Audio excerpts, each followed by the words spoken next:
All right, Miles, let's talk about the Seattle Seahawks here for a little bit. Look, we're now about a week removed from the NFL draft, and we love taking this time, looking through all the team selections, all the moves each team made, and find all the additions and see what teams really did one heck of a job, maybe finding some hidden gems, adding some players to their roster. And we think the Seahawks made a really great pickup that's kind of flown under the radar that could potentially be massive for them in the long term. Yeah, Nick, I think the Seahawks really kind of hit this draft out of the park. They made a lot of really good pickups, some really talented playmakers, but don't take my word for it. I want to hear what you, the Seahawks fans, have to say about it.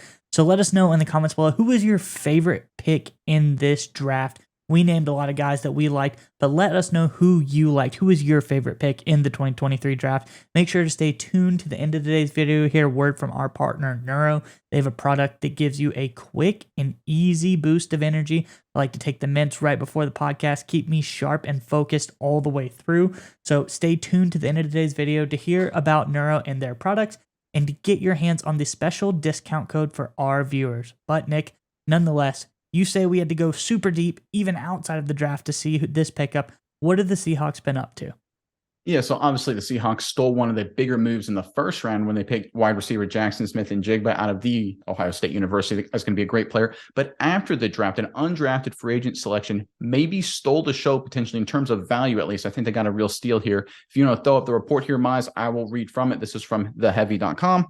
The Seattle Seahawks are bringing in a notable wide receiver. Following the conclusion of the 2023 NFL Draft, the Seahawks signed a number of undrafted free agents, including former University of Arkansas wide receiver Matt Landers. The 6'5", 202-pound receiver is not only impressive due to his tall frame, he's also notable due to his speed, running a 4.37 in the 40-yard dash. In fact, CBS Sports' Chris Trapasso ranks Landers as the top undrafted free agent signing. And I'm going to continue what Trapasso said here, Miles, even though we couldn't fit it on the screen. Trapasso wrote, Landers deserved to be drafted point blank. He's nearly 6'5" and 200 pounds. He rocked at Toledo in 2021, then led Arkansas in receiving yards this past season. Oh, and did I mention Landers runs a 4.3 with a 10-foot, 10-inch broad jump at the combine, 37-inch vertical too. Landers has impressive wiggle to combat press at line and is a creative gazelle. That's interesting phrasing. With awesome vision after the catch, he's going to make noise in the summer at Seahawks camp and the preseason. All right, Miles, I think this to me is one of the more intriguing pickups, technically after the draft, but we'll call it just draft season move by the Seattle Seahawks because they obviously had talent at wide receiver already, added JSN from Ohio State, which was a great move on their part. But here's a guy in Landers who seems to have all the physical tools you could ask for: great size, great speed, solid production, especially towards the end of his career in his college. And he fell to them after the draft as an undrafted free agent. This could potentially be a massive steal if he can become any sort of playmaker. And based on these attributes, I think he has a strong chance to develop into one. What are your thoughts on Landers and everything with the Seahawks right now? Yeah, Nick, even though Landers had been bouncing around the college world for a very long time, he used that COVID year to get some extra time in as well.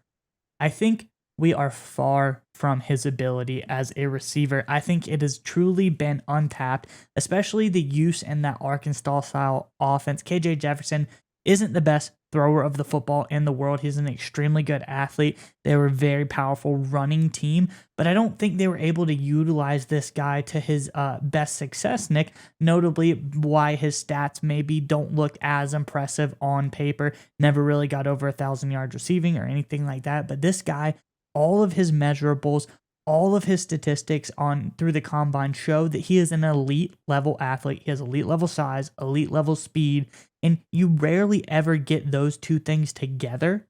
So this reminds me, when I think of guys this fast, this big, you think of Calvin Johnson. You think of, absolute athletic freaks. Now, DK Metcalf, right? Yeah, I'm not going to put him in that category, though. I don't know if he'll be quite that good, but you do bring up a good point in DK Metcalf is that Seattle is able to identify players like that. So maybe they see something in Landers that shows that he has the ability to get that potential. Everyone goes back to DK Metcalf in the draft. Everyone thought he was going to be a bust at first because of his 3-cone drill or something like that was slow. They said he couldn't change direction. Well, turns out you don't need to change direction if you can just blow by everybody in the first place. So that's what I see here, but I don't think Landers really has as many drawbacks combine-wise as DK Metcalf allegedly did. So I think Seattle has found themselves a true gem here, a true hidden gem that isn't even a draft gem because he wasn't even drafted. He fell all the way down to, undrafted free agents. So I think this is a special find, and I love to see what Seattle can do with him. Yeah, two more points here to end on. You talk about falling out of the draft, and CBS Sports outlined that he definitely should have been drafted. And look, it's not just one guy at CBS Sports who thought that. You go to Lance Zierlein, NFL.com, who's kind of, in my opinion, one of the standard guys in terms of coming up with draft profiles. He's very consistent, very solid year in and year out. He had Landers as a 5th-round prospect. He thought he should go in round 5 because of his physical gifts and his improvement. And we always love guys who improve, right? He obviously was buried on the bench at Georgia, got some action, played pretty well in Toledo, and then, of course, progressed into Arkansas. So he got better as his career went on. That's obviously a good sign. But I think number 2 is one of the things people forget is that a lot of these undrafted free agents can choose where they want to go, right? They want to go to the team with the best fit. You talk about what the Seahawks managed to do with DK Metcalf and what they've done with other players, right? They find really athletic physical specimens and put them in positions to be successful. I think Landers recognized that Seattle could create that value for him. And I think the Seahawks recognize that Landers could create value for them as well. So to me, it seems like a great fit, the fact that Landers wanted to go to Seattle and the Seahawks wanted him. And I tell you what, I'm really curious to see what this guy does during OTAs, during training camp, during preseason. Because I think if he gets refined in his route running, gets a handle on the offense, he could be a really solid, number 4, potentially red zone target situational guy for a Seahawks team. And they've got a lot of weapons. If you just add one more playmaker into the list, this team could be next to impossible to stop. All right, Miles, we would like to give a special thanks to our partner in today's video, Neuro. That's right, Nick. And I want you to go with me on a journey really fast. I want you to imagine this. It's 4th and goal in the big game, Nick. Your team is relying on you to make the big-time game-winning play. I know you've been in this situation before, Nick. The stadium is roaring. The clock is ticking. The game is on the line. But if only in that moment you were able to have some Neuro Gum. Neuro Gum will help you stay concentrated, and it gives you a burst of energy without a nasty crash. That's right, Miles. Neuro has thoughtfully curated ingredients and does endless lab testing, which means that you can reach the right state of mind safely and consistently. That's the most important part. It gives you a clean burst of energy and focus without the jitters of coffee or any of those other energy drinks. That's right, Nick. And if you click our sponsor link in the description below, you can enjoy energy, calm, and focus whenever you need it.